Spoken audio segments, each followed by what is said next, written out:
Baik, bismillahirrahmanirrahim. Pada kesempatan malam hari ini kita akan berbicara tentang public speaking. Tadi sudah sama-sama kita simak ya, ada beberapa kendala yang dialami oleh Bapak Ibu yang hadir di sini terkait aktivitasnya dalam melaksanakan public speaking. Tapi kalau saya dengar, saya lihat dari mimiknya, dari gesturnya, saya rasa sih sebagian besar sudah terbiasa dalam public speaking, bukan hal yang baru dalam public speaking. Karena tadi saya lihat baik dari kata-katanya, begitu memperkenalkan diri ya, kemudian gesturnya, bagaimana cara menunjuk saya adalah siapa, saya dari mana, kendalanya apa, itu sudah kelihatan banget bahwa sudah sangat luas sebetulnya. Tapi Masya Allah, Alhamdulillah, pada kesempatan malam hari ini Bapak Ibu merendahkan hatinya, merendahkan dirinya untuk mau sama-sama mempelajari. Walaupun saya tahu mungkin Bapak Ibu sudah lebih berpengalaman dibanding saya, tapi sekali lagi saya di sini bukan ingin menggurui Bapak Ibu semuanya, saya hanya ingin berbagi apa yang saya pelajari, apa yang saya ketahui, apa yang saya alami, mudah-mudahan bisa menjadi input baru, bisa menjadi influence baru, sehingga nanti begitu kita melaksanakan aktivitas public speaking, bisa benar-benar lebih maksimal lagi gitu. Ada yang kan tadi yang begitu bertemu dengan audiens yang lebih senior, begitu bertemu dengan audiens yang lebih tua, yang lebih muda, kadang-kadang bingung menentukan kata-kata gitu. Kadang-kadang bingung menentukan sikap gitu. Ya itu bukan masalah Bapak Ibu saja. Kami semua yang mungkin sudah lebih berpengalaman gitu ya. Saya mendengar beberapa guru saya, mentor saya pun masih mengalami itu. Begitu bertemu dengan audiens yang lebih berpengalaman, begitu dengan audiens yang mohon maaf jabatannya lebih tinggi, kasta sosialnya lebih tinggi, itu dia mengalami juga gitu. Mengalami hal-hal yang memang tadi Bapak Ibu sampaikan, termasuk nervous juga ya, termasuk nervous juga gitu. Jadi supaya lebih maksimal lagi, insya Allah kita akan benar-benar maksimalkan sharingnya pada kesempatan malam hari ini. Ya. Baik. Tadi sudah saya perkenalkan, nama saya Asep Marzuki ya. Nah, dalam public speaking, hal pertama yang harus kita ketahui adalah pembagian komunikasi. Ya, komunikasi itu ada yang membaginya dalam 3 hal. Yang pertama, komunikasi interpersonal. Apa komunikasi interpersonal? Komunikasi interpersonal itu kita berbicara kepada diri sendiri. Self-talking. Saya yakin Bapak Ibu semuanya sudah pernah mengalami ini atau sering melakukan ini gitu ya, melakukan self talking gitu. Saya bisa melakukan ini, saya sanggup melakukan ini, saya mampu melakukan ini gitu. Saya yakin semuanya pernah melakukan itu gitu. Termasuk saya sendiri pun ketika menemui satu kendala, satu masalah, saya berbicara kepada diri saya sendiri, saya harus bisa menghadapi ini. Jadi menjadi afirmasi positif bagi diri kita sendiri gitu. Nah, itu adalah bagian dari komunikasi interpersonal gitu, berbicara kepada diri sendiri. Dan yang keduanya ada yang namanya komunikasi intrapersonal. Kalau komunikasi intrapersonal itu face to face. Ya, kita berdua dengan lawan bicara kita ya, ada mungkin 1 orang, 2 orang di depan kita. Nah, itu bisa menjadi arah kita untuk bisa menjalin komunikasi gitu. Jadi face to face ya. Face to face itu intrapersonal. Di sini saya lihat ada yang nggak ada suaranya sama sekali. Mungkin sinyal ya, karena yang lain tadi mendengar juga, menyimak juga. Kita komunikasi juga yang lain. Mungkin sinyal di tempat Bapak Ibu yang suaranya nggak kedengeran, mungkin sinyalnya kurang maksimal gitu ya. Karena kalau yang lain tadi alhamdulillah kita sudah berkomunikasi juga gitu ya. Oke, itu kan suara oke katanya di sebagian. Makanya mungkin ada kendala sinyal juga. Ya memang yang namanya teknologi, yang namanya buatan manusia selalu pasti mengalami kendala gitu. Ada saja. Mudah-mudahan bisa diselesaikan gitu ya. Tapi kalau dari kami sih sudah maksimal, alhamdulillah gitu. Ya memang ada beberapa yang kedengarannya kurang kencang, ada beberapa yang sudah oke gitu. Ya. Oke. Volume di HP-nya dikencengin katanya. Ya, baik. Ini yang 2 ya. Interpersonal dan intrapersonal. Ini metode komunikasi. Dan yang ketiga baru public speaking. Berbicara di depan audiens, berbicara di depan umum. Nah, inilah yang akan kita bahas pada pertemuan malam hari ini. Karena kalau Interpersonal, saya yakin tidak terlalu banyak yang perlu kita pelajari gitu ya. Karena kita berbicara ke diri sendiri, bagaimanapun pasti kita bisa gitu, pasti ya kita laksanakan gitu. Masa kita berbicara ke diri sendiri harus belajar dulu, gimana ya saya bicara ke diri saya gitu. Nggak mungkin, pasti kita nggak perlu belajar kalau untuk bicara kepada diri kita sendiri. Nah, kalau intrapersonal, berbicara dengan orang lain yang ada di hadapan kita, justru itu lebih memakan banyak waktu untuk ilmunya gitu. Karena kalau kita berbicara di depan audiens yang banyak gitu ya, kita mungkin fokus kepada apa yang kita sampaikan. Yang penting apa yang kita sampaikan terdeliver kepada mereka, tersampaikan kepada mereka. Terkait apakah yang saya sampaikan itu terdeliver 100% atau tidak, ya memang itu, atau tersampaikan ke semuanya, ya memang itu fitrah gitu.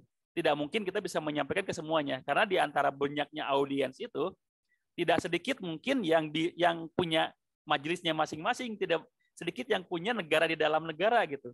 Kita sedang berbicara, mereka ngobrol gitu. Tidak sedikit yang seperti itu gitu. Justru kalau berbicara face to face intrapersonal, kita harus benar-benar mengetahui kondisi siapa yang sedang kita ajak bicara gitu. Siapa yang sedang kita ajak bicara, bagaimana orang tersebut kita ajak bicara gitu. Oh, moodnya lagi bagus, kita lebih enak ngajak bicaranya. Oh, moodnya lagi kurang baik nih. Ya udah, kita ajak bicaranya yang penting-pentingnya saja, tidak perlu diajak bercanda, tidak perlu diajak terlalu berlebihan gitu. Karena memang mungkin moodnya kurang baik. Oleh karena itu, kepada orang-orang yang sedang berbicara dengan lawan bicaranya di depan kita, ya kita harus lebih hati-hati sebetulnya. Beda ketika kita public speaking, ketika kita berbicara di depan umum. Tapi karena berbicara di depan umum ini adalah melibatkan lebih banyak orang, maka perlu ada ilmu yang kita pelajari gitu. Kalau intrapersonal, kita hanya harus mengetahui kondisi orang yang sedang kita ajak bicara, tapi kalau public speaking, berbicara di depan umum, kita benar-benar harus menguasai tekniknya. Ya. Karena public speaking itu sendiri itu terdiri dari dua kata, public dan speaking. Public itu umum, speaking itu adalah seni berbicara. Seni berbicara, makanya ada unsur seninya di situ, ada unsur artnya di situ. Ya. Nah, siapa yang dinamakan public? Yang dinamakan publik adalah siapapun yang ada di depan kita. Baik itu 2 orang, 3 orang, 4 orang, 10 orang, 100 orang, 1000 orang yang ada di depan kita, itu adalah publik. Jadi jangan berpikir ketika kita public speaking itu audiensnya harus di atas 100 orang misalkan. Harus di atas 10 orang, tidak. Walaupun kita berbicara di hadapan 5 orang saja, di hadapan 4 orang saja, itu sudah menjadi public speaking. Karena orang yang kita ajak bicara lebih dari 2 orang. Lebih dari kita sama orang yang ada di depan kita, ada lebih dari itu gitu. Dan itu memerlukan nilai seni, memerlukan cara seninya berbicara seperti apa gitu. Ya, jadi jangan berpikir kita, wah, kalau public speaking saya suka nervous, saya suka gugup kalau ngeliat banyak orang, karena ternyata kita bicara dengan keluarga kita pun, misalkan kalau ada kumpulan keluarga, istri kita, anak-anak kita lagi ngumpul, kita bicara di hadapan mereka, itu sudah public speaking. Ya, itu sudah public speaking. Dan sebetulnya kita sendiri pun sudah mulai membiasakan. Ini yang ada di hadapan kita nih, anak-anak kita nih. Maka cara saya berbicara pun mungkin dibatasi, tidak seperti kita di hadapan orang-orang sepadan dengan kita. Sebetulnya kita sudah membiasakan, cuman begitu di hadapan orang-orang yang belum dikenal, apalagi jumlahnya banyak, memang kadang-kadang suka menjadi satu hal yang baru nih, yang harus dilakukan apa nih gitu. Padahal memang sebetulnya sudah terbiasa. Apalagi kalau misalkan ibu-ibu nih ya, ibu-ibu kalau ngegosip nih, di tukang sayur ada beberapa ibu-ibu yang lain, tiba-tiba keluar kata, tahu nggak sih, udah gibah langsung keluar itu. Cikal bakal gibah itu dari itu, tahu nggak sih, wah langsung semuanya keluar. Nah makanya ibu-ibu ketika menggosipkan sesuatu nih di hadapan beberapa orang tetangganya, di beberapa orang sahabatnya, itu sudah public speaking. Dan orang-orang yang diajak bicara oleh ibu-ibu tadi ya, itu suka antusias. Kenapa bisa antusias? Karena yang ibu katakan, yang ibu keluarkan kata-katanya itu full, penuh penghayatan, penuh pengetahuan, karena si ibu benar-benar tahu nih, benar-benar merasa tahu bahwa gosip ini adalah begini gitu. Nah, dalam public speaking pun harusnya seperti itu. Ketika kita bicara, jangan merasa kita, saya takut salah, saya nggak bisa, saya nggak tahu. Kalau sudah ada kata itu di dalam diri kita, jangan harap orang lain akan merasa terdeliver maksud kita, tujuan kita, karena diri kita pun tidak percaya bahwa apa yang kita sampaikan itu bisa dipahami oleh orang lain. Jadi yang harus kita terapkan terlebih dahulu bahwa saya bisa. Itu aja dulu. Saya mampu. Dengan bantuan siapa? Dengan bantuan Allah, dengan bantuan Tuhan. Ya. Jadi kembali, public speaking itu adalah berbicara di depan banyak orang dengan menggunakan unsur seni. Nah, karena ada unsur seni, maka public speaking tidak ada nilai baku.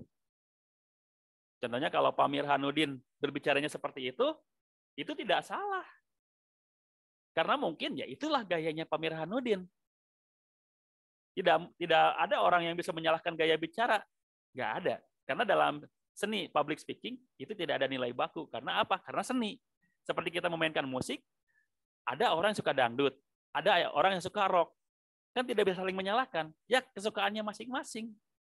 Sama dalam public speaking pun. Ada Oprah Winfrey, ada Najwa Shihab. Cara berbicaranya beda. Ya, cara bicaranya beda. Tapi kalau saya harus memilih di antara keduanya, apa itu Oprah ataupun Najwa, maka saya lebih memilih Najwa Shihab. Kenapa? Karena kalau Oprah nggak ngerti bahasa Inggris. Ya. Nah, atau mungkin kalau kita mendengar kayak Raffi Ahmad, ya, kemudian ada Helmi Yahya, Choky Sitohang, kan mereka gaya bicaranya beda-beda. Tapi apakah ada yang menyalahkan? Raffi Ahmad kayak gaya bicaranya salah nih. Enggak, Helmi Yahya yang salah. Enggak, Choky Sitohang yang salah. Kan enggak. Karena memang punya gaya masing-masing. Ya. Jadi tidak bisa kita membuat orang lain itu seolah-olah harus sesuai dengan keinginan kita. Enggak mungkin. Ya. Apalagi dalam dunia seni public speaking. Public speaking itu kita harus menjadi diri kita sendiri. Makanya kita perlu kreatif dan improvisasi saja. Saya bicara seperti ini beda dengan cara guru saya gitu. Ada beberapa guru yang mengajari saya public speaking, beda cara bicaranya, nggak seperti saya. Dan guru saya pun tidak menyalahkan saya gitu. Jadi kalau kayak tadi ya, Kang Nendi, Kang Dwiki gitu ya, Pak Harahap gitu ya, itu memang boleh-boleh saja bicara seperti itu. Apalagi begitu saya lihat Bu Puspita tadi ya, saya Puspita sambil menunjuk ke dirinya, saya Puspita, itu menunjukkan bahwa ibu sudah terbiasa bicara depan umum dan memang dari gestur sudah kelihatan gitu. Dan itu tidak bisa ada yang menyalahkan. Walaupun saya gaya bicara seperti ini, bertemu dengan orang yang gaya bicaranya beda, saya nggak bisa menyalahkan. Karena itu adalah bagian dari kreativitas, bagian dari improvisasi. Jadi tidak perlu kita menuntut seseorang harus bicara seperti ini.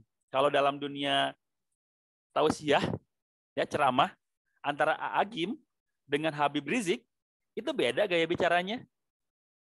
Tapi apakah ada yang menyalahkan keduanya? Tidak. Agim dengan gaya lemah lembutnya, orang suka.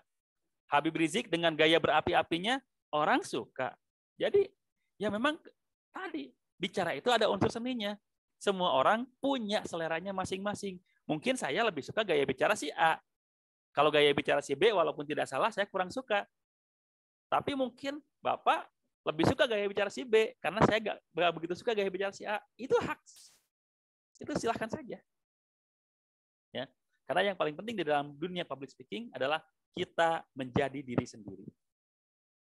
Bagaimana nyamannya kita berbicara, ya itulah yang kita lakukan. Nggak perlu, saya mengidolakan, misalkan, saya mengidolakan Raffi Ahmad nih. Saya maulah bicara seperti Raffi Ahmad. Tapi ternyata emang gaya kita bukan kayak Raffi Ahmad. Maka begitu kita keluar, dengan gaya seperti itu malah jadi aneh. Saya suka nih, dulu ya, yang banyak meniru itu gayanya almarhum Ustadz Jainuddin MZ. Nah, suka nih gayanya bicara Ustaz Zainuddin MZ. Banyak yang meniru, tapi tetap aja nggak sama kayak Zainuddin MZ. Deliver dari pesan yang nggak sama. Karena dia tidak sesuai dengan dirinya sendiri gitu. Tapi coba kayak tadi ibu-ibu yang bergosip tuh. Tahu nggak? Kemarin Lesti Kejora di KDRT sama Rizky Bilar gitu. Wah ini gini keluarnya soal sampai semuanya benar-benar keluar. Yang denger tuh langsung antusias. Bener ya, ternyata lebih baik jelek tapi setia daripada ganteng KDRT gitu. Contohnya seperti itu. Kan jadi yang denger tuh bener. Mereka antusias. Kenapa? Karena kita menyampaikannya antusias dan sesuai dengan diri kita sendiri. Nah, tapi walaupun kita harus bicara dengan cara kita sendiri, jangan sampai seperti ini juga.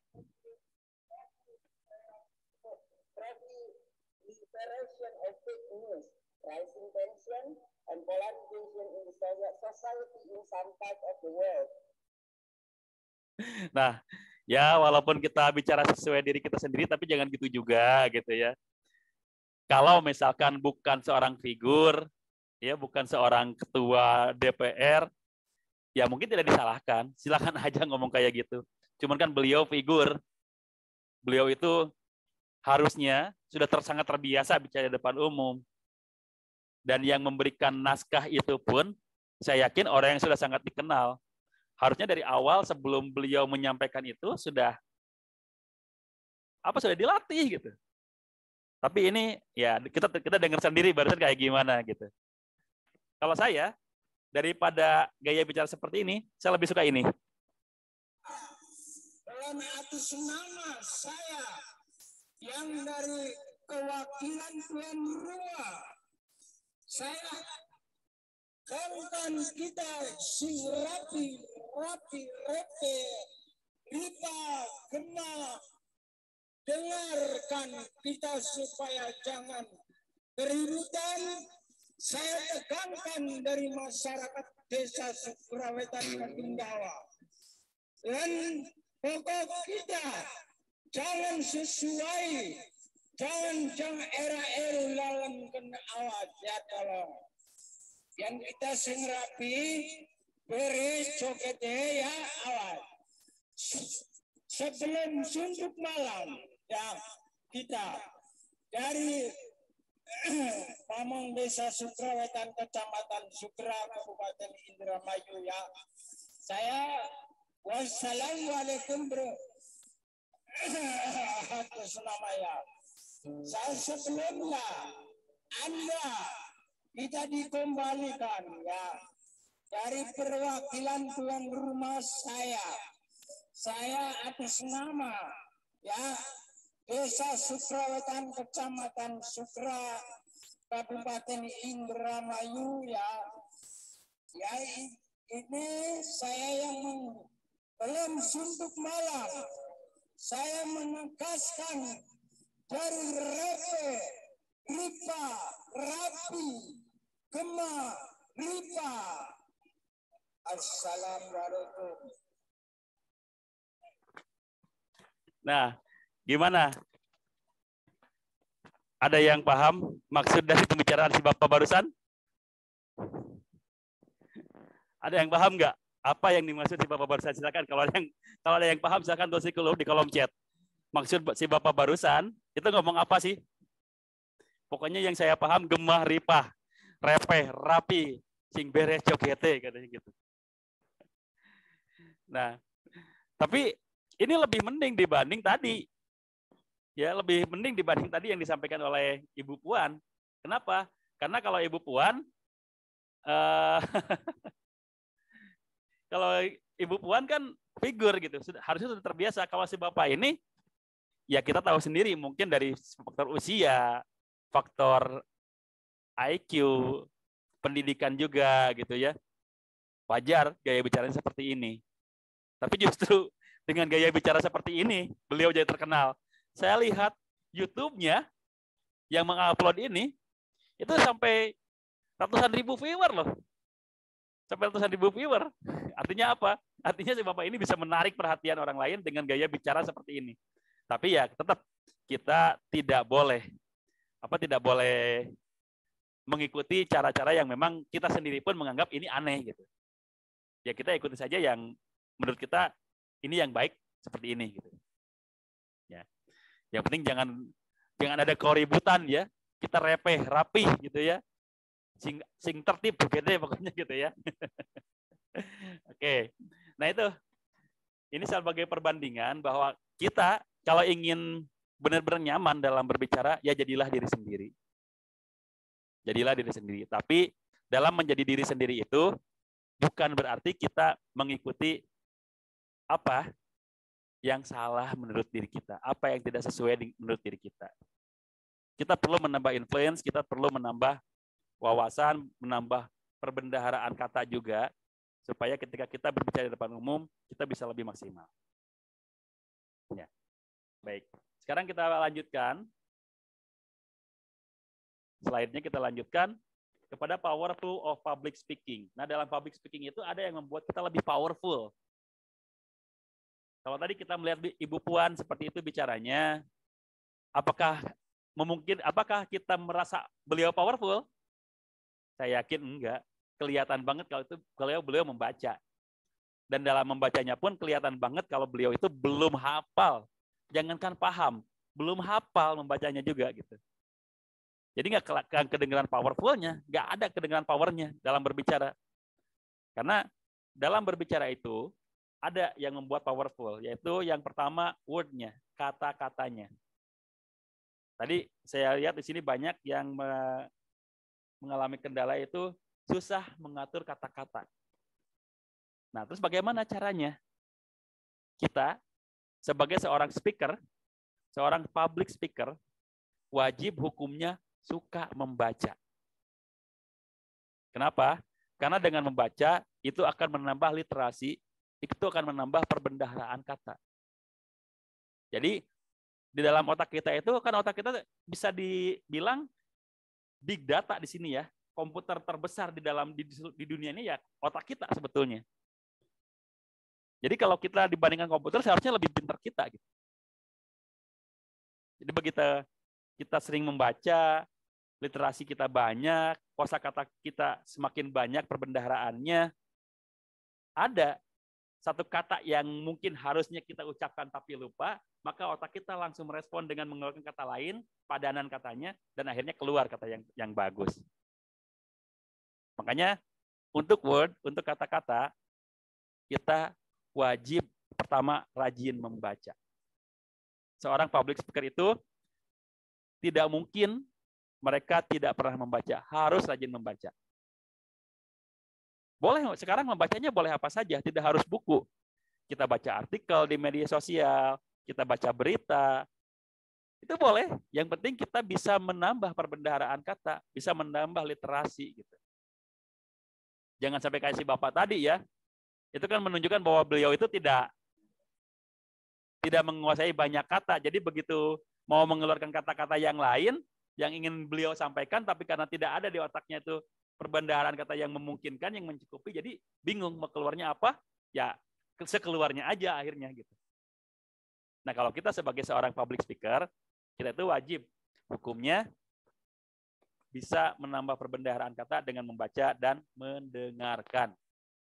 Ya, jadi yang pertama tadi membaca, yang kedua mendengarkan. Jadi kalau ada orang yang berbicara di depan kita, coba simak baik-baik oleh kita. Mungkin kata-katanya perlu kita tiru, mungkin kata-katanya bisa kita duplikasi, kata-katanya bisa kita modifikasi lagi gitu. Oh, tadi begitu beliau mengucapkan salam, kayaknya enak nih kalau saya ikuti dan saya modifikasi dengan ini gitu. Saya pernah mendengar Ustadz Erik Yusuf. Ustadz Erik Yusuf itu berbicara kayak seperti ini. Saya akan ucapkan salam para malaikat kepada para penghuni surga. Assalamualaikum warahmatullahi wabarakatuh. Saya setuju, saya suka tuh. Makanya di dalam pelatihan-pelatihan saya sering ucapkan kata-kata itu. Dan saya modifikasi dengan kata lainnya. Jadi begitu saya mengadakan pelatihan, biasanya saya mengucapkan salamnya sebelum memulai halakoh ini, sebelum memulai majelis ini, sebelum memulai pertemuan ini, saya akan mengucapkan salam. Salam terindah, salam termegah, salamnya para malaikat kepada para penghuni surga. Assalamualaikum warahmatullahi wabarakatuh. Jadi sebelum mereka menjawab salam kita itu, Mereka sudah terkesan, ini mau ngucapin apa nih? Nah boleh diduplikasi seperti itu. Jadi kalau misalkan ada orang yang sedang melaksanakan presentasi, tausiah, ceramah, atau apapun itu gitu ya, coba simak dengan baik supaya kita bisa menambah perbendaharaan kata dan kita juga bisa berimprovisasi, bisa berkreasi ketika kita nanti akan berbicara di hadapan orang lain melalui input dari orang yang berbicara di depan kita tadi. Silakan. Jadi seorang public speaker itu pertama wajib rajin membaca, yang keduanya coba usahakan lebih banyak mendengar. Karena yang saya lihat ya, Ipo Santosa ketika berada di depan podium, luar biasa cara bicaranya. Tapi begitu beliau sedang mendengarkan orang lain berbicara, beliau dengar, diam. Ari Ginanjar Agustian, saya mendengar kalau beliau mengucapkan kata-kata motivasi, luar biasa sekali. Tapi begitu beliau sedang menjadi mustami, menjadi seorang pendengar, beliau mendengarkan dengan seksama. Akhirnya apa? Begitu beliau tampil lagi, kata-katanya bertambah lagi, literasinya bertambah lagi, motivasinya semakin luar biasa. Nah, makanya mendengarkan itu penting bagi seorang public speaker, karena apa yang mau kita keluarkan, itu tergantung seberapa banyak yang kita dengar. Ya, itu yang pertama, word. Yang kedua, tone. Nada bicara pun harus kita perhatikan. Kayak kemarin ya, kasusnya Iwan Bule, begitu ada kejadian di Malang, saudara-saudara yang berbahagia, kita ucapkan turut berbelasungkawa. Pertama berbahagia, yang kedua mengucapkan belasungkawa. Dan tone-nya datar. Ketika mengucapkan kita sama-sama berbelasungkawa, itu tone-nya seperti tidak ada nada kesedihan di dalam kata-katanya. Dan itu fatal, apalagi di dalam kondisi seperti itu. Nah, makanya tone kita harus kita perhatikan. Kalau kita sedang memotivasi orang lain, memberikan semangat, ayo semangat, maka kita yelling. Sedikit berteriak nggak apa-apa. Tapi begitu kita mungkin di hadapan orang-orang yang tadi sedang berduka, atau di hadapan orang-orang yang sedang serius mendengarkan kita, ya tone kita atur, jangan terlalu berapi-api juga, biasa saja.